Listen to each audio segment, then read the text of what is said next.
इस उम्र में शादी करके आ गई, जबकि आपके दो छोटे छोटे बच्चे हैं। हाँ, मैंने दूसरी शादी कर ली तो क्या मुझे तुम्हारे साथ नहीं रहना? इसलिए मेरे बच्चों को यहीं छोड़ो और निकलो यहाँ से। दीपा संदीप मिलकर उमा को घर से धक्के मार कर निकाल देते हैं। माँ के जाने के बाद दीपा अपने सौतेले बेटे से तो प्यार करती है, पर बेटी को जरा भी पसंद नहीं करती और उससे घर के काम करवाती है। देखते ही देखते समय गुजरता है और बहुत जल्द दीपा की भी एक बेटी हो जाती है और वो अपनी बेटी को भी उसकी सौतेली बहन के खिलाफ भड़काती है। समय यूं ही गुजरता है और देखते ही देखते नेहा 25 साल की हो जाती है। हमारी नेहा 25 साल की हो गई है। मैं सोच रहा हूँ उसकी शादी करवा दूँ। अरे ये तो आपने बहुत अच्छा फैसला लिया है।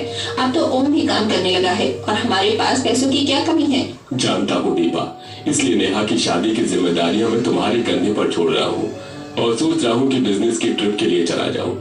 वहाँ मुझे पता नहीं कितना टाइम लग जाए, इसलिए मेरे पीछे सब कुछ तुम्हें ही संभालना होगा। आप फिक्र मत करो, मैं सब संभाल लूंगी। ऐसे कल हमारी बेटी रीता का जन्मदिन है, क्या सोचा है आपने? जैसे हम हर साल उसका जन्मदिन मनाते हैं, वैसे ही कल भी उसके जन्मदिन पर पार्टी रखेंगे। नेहा और रीता का जन्मदिन एक ही दिन होता है, पर किसी को भी नेहा का जन्मदिन याद नहीं रहता और घर के सभी लोग बड़े ही धूमधाम से रीता का जन्मदिन मनाते हैं।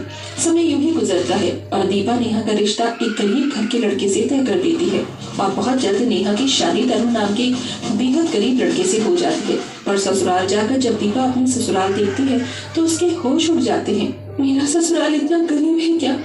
मैं अब अपनी सारी जिंदगी झोपड़ी में गुजारूंगी। नेहा, मैं जानता हूँ तुम मेरा झोपड़ी जैसा घर देखकर बहुत दुखी होगी, पर मैं तुमसे वादा करता हूँ तुम्हें यहाँ जिंदगी का सारा सुख मिलेगा। आओ अंदर चलो और मेरी माँ और बहन से मिलो।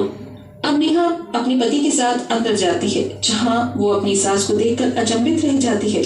कुछ देर बाद पूरा परिवार खाना खाकर सो जाता है, पर नेहा को नींद नहीं आती और वो रात के 1 बजे अपनी सास के साथ घर के बाहर जाती है और अपनी सास से कहती है, माँ, भगवान ने मेरी किस्मत में क्या लिखा है? पहले उन्होंने मुझे तुमसे दूर कर दिया और अब उन्होंने मुझे तुम्हारे ही सामने बहू के रूप में लाकर खड़ा कर दिया। नहीं बेटा, भगवान से शिकायत मत कर। मैं उस समय लाचार थी। तेरे पापा ने और तेरी सौतेली माँ ने मुझे दूध में पड़ी मक्खी की तरह निकाल फेंका। मैं चाह कर भी तुझे अपने साथ नहीं ले जा पाई। मैं बेसहारा और अकेली हो गई। तब जाकर तरुण के पिता ने मुझे अपना साथ दिया और बदले में मैंने उनके बेटे को पाला। तरुण मेरा सौतेला बेटा है। नेहा अपनी माँ को देखकर अंदर से जितनी खुश थी उतनी ही ज्यादा नाराज थी। समय यूं ही गुजरता है और धीरे धीरे अब नेहा को अपनी झोपड़ी से ससुराल भी अच्छा लगने लगता है, पर उसकी नाराजगी अभी खत्म नहीं होती। ऐसे ही एक दिन जब बीमार नेहा सो रही होती है, नेहा तुझे तो बहुत तेज बुखार है बेटा, रहने दे, आज तो कुछ काम मत कर। अंजलि भाभी की तबीयत ठीक नहीं है, आज घर का सारा काम हम ही करेंगे। तो जल्दी से चूल्हा निकले, जब तक मैं लकड़ी ले आती हूँ। और हाँ, मुझे तुझसे कुछ बात करनी है। परसों तेरी भाभी का जन्मदिन है, वो खुद भी अपना जन्मदिन मनाना भूल गई है, पर हमें तो याद है, इसलिए हमें इस बार तेरी भाभी का जन्मदिन स्पेशल बनाना है।